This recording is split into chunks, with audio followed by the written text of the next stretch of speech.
Hey, this is Zircon.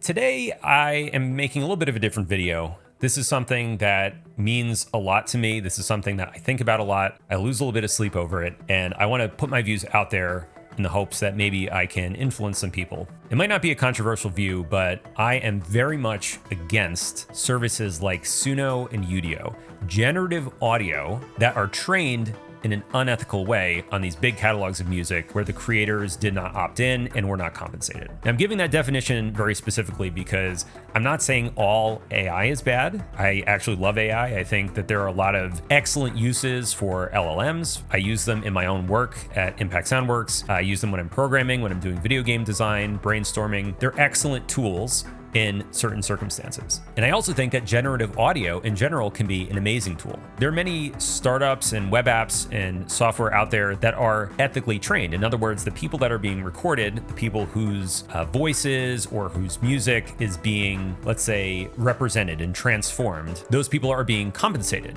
They are opting in, they are consenting, and they're being compensated for their work. So that's all fine. I'm not talking about generative audio as a whole or AI as a whole. I'm very specifically talking about things like Suno and Udio. And it's disappointing to me that there are actual musicians involved at these companies that are promoting these services that essentially are stealing from musicians. But I don't just want to give my subjective opinion and leave it at that. I want to try to back up what I'm saying. I want to try to actually back up what I'm saying. And I also want to say, again, I'm not a Luddite. I'm shooting in front of my big modular synth because I want to show I love music technology. I love technology in general. I'm a big nerd. I love building computers. I love video games. I'm a programmer. I like writing software. So this isn't about technology versus no technology. It's not about that at all. So if you don't know, just as a quick summary, the way that generative audio works, again, like Suno and Udio, I'll just say Suno for now, but I'm applying it to both of those. They train their models on millions and millions of songs, none of which they've gotten permission to use. They put all of these into the model so that when you type in the word trance, it makes connections between all of the audio that's been trained on, that's tagged trance. It does some sort of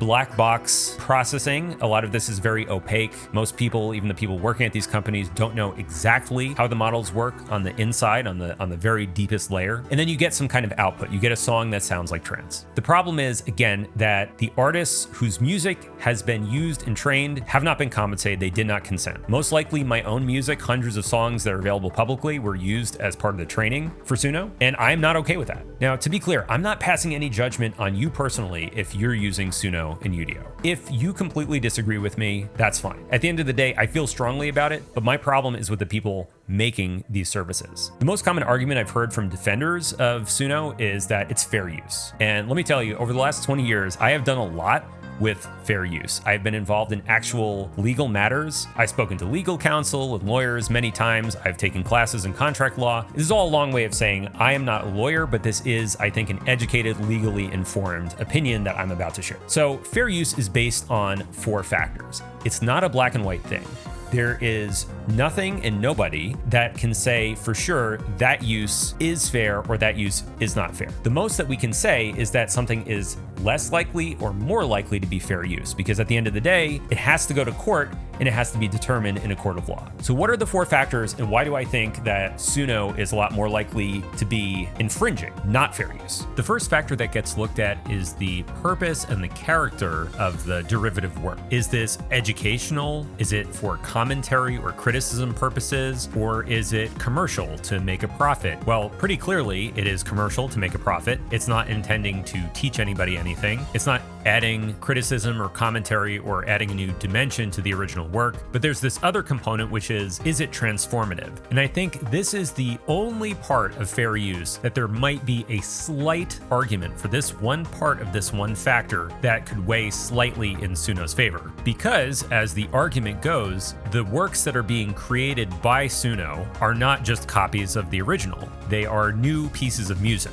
or at least that's what the argument would be, because that's not really the case. It is possible to hear producer tags in Suno's output. Some producers put their name into the audio of the music. For example, JR Rotem goes like JR, right? So you can hear those tags in some of the outputs. It's like if you're generating art with Midjourney and you see the signature of the artist from the training data. So pretty clearly, it is not creating brand new works. It's deriving very heavily to the point that it's actually taking audio from the original works in some cases. And then there's more qualitative ways to look at it. For example, if it produces a vocal sound that is identical, that the layperson could not tell the difference between that vocal and the real vocalist from the training data, I would say my argument would be that that's not transformative. So while there's a little bit of gray area here, what we know for sure is that yes, it is inserting actual audio from the training data into outputs at least some of the time. We don't know what percentage of the time. And also that some outputs can be indiscernible from elements of the training data. And that's just looking at the transformation aspect of this one factor. Remember, it's not educational, that weighs against it. It's for profit, that weighs against it.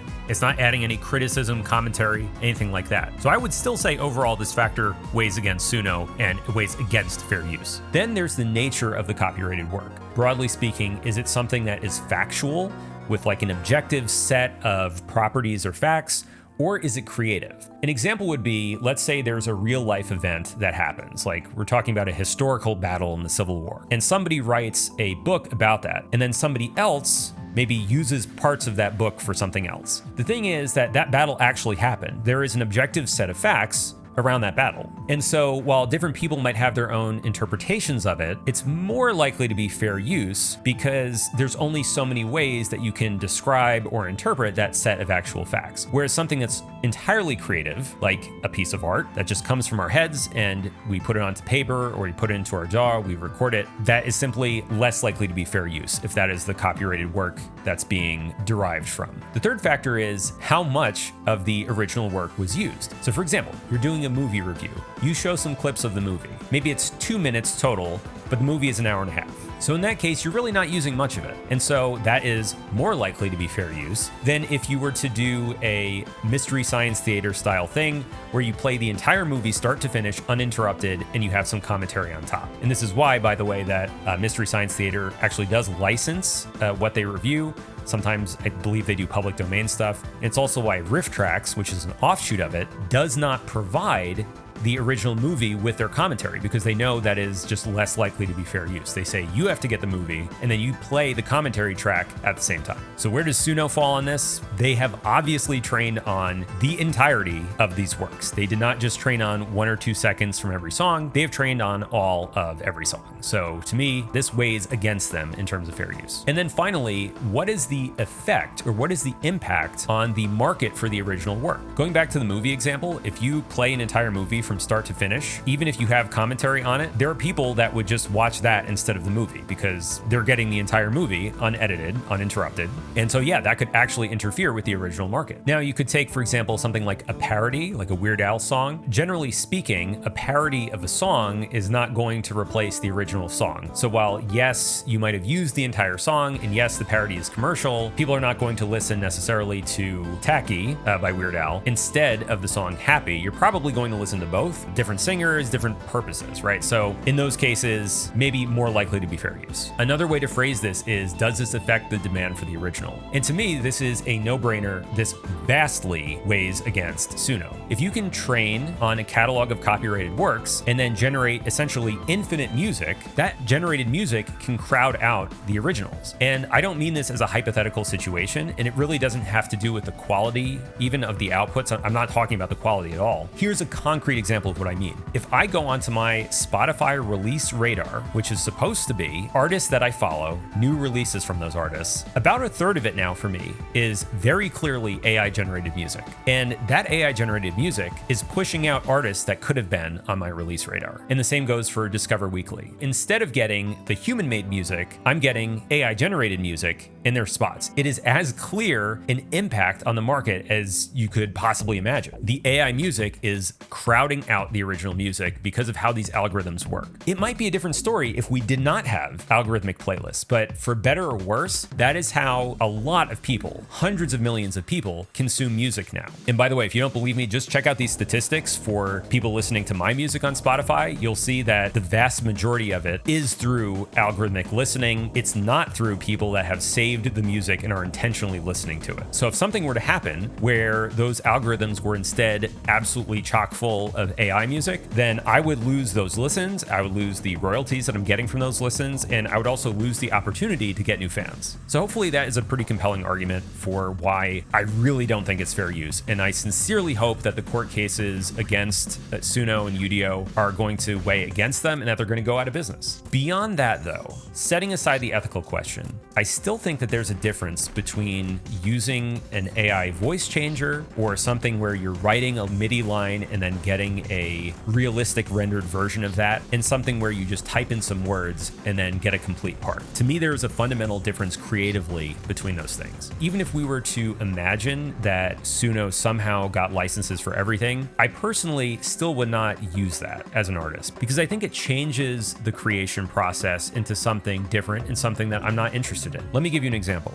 Before photography, if you wanted a picture of something, you had to draw the picture, right? Or you had to commission somebody to draw or paint. And then eventually we got photography, and now anybody can take a picture of anything on their phone. That's great. It's a wonderful advance in technology. Now, there are still people that enjoy drawing. There are people that enjoy doing digital art, watercolor. My daughter likes drawing with crayons. I would never say to her, why are you drawing a picture of that cat? You could just take a picture on your phone. I would never say that because it's two completely separate things. Photography is one art form. It's one way of representing an object or a scene, and then drawing with your hands is a completely different thing. And so just the same way, I think with making music, writing notes, making choices of exactly what instrument to use and what expression you want to put into those instruments, that is a different art form than putting in some words that say, make me a song that has big beat elements, atmospheric, cinematic, electronic, submit. Those are just two different things. Even if the second thing is trained ethically, that's just not something that I'm personally interested in doing. But between those, there is a gray area. And I think it's going to be interesting how that gray area develops. For example, let's say you're working in your DAW, you've created a song, you've written all the notes and everything, but you're missing a drum track. Maybe you write in a prompt, give me liquid drum and bass drums, and it listens to your track and it gives you essentially a customized loop based on your track.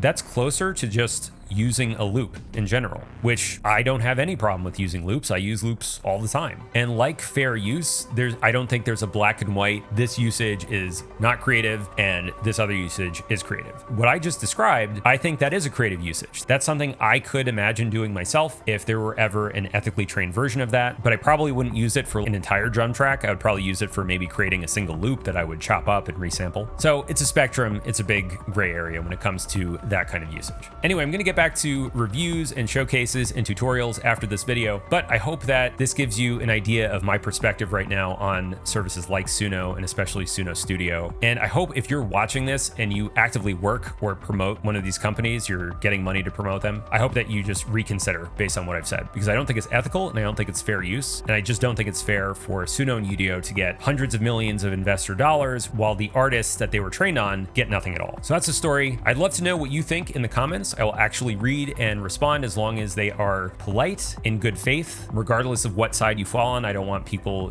biting each other's heads off. Let's stay civil. But yeah, this has been Zircon, and I will see you in the next one.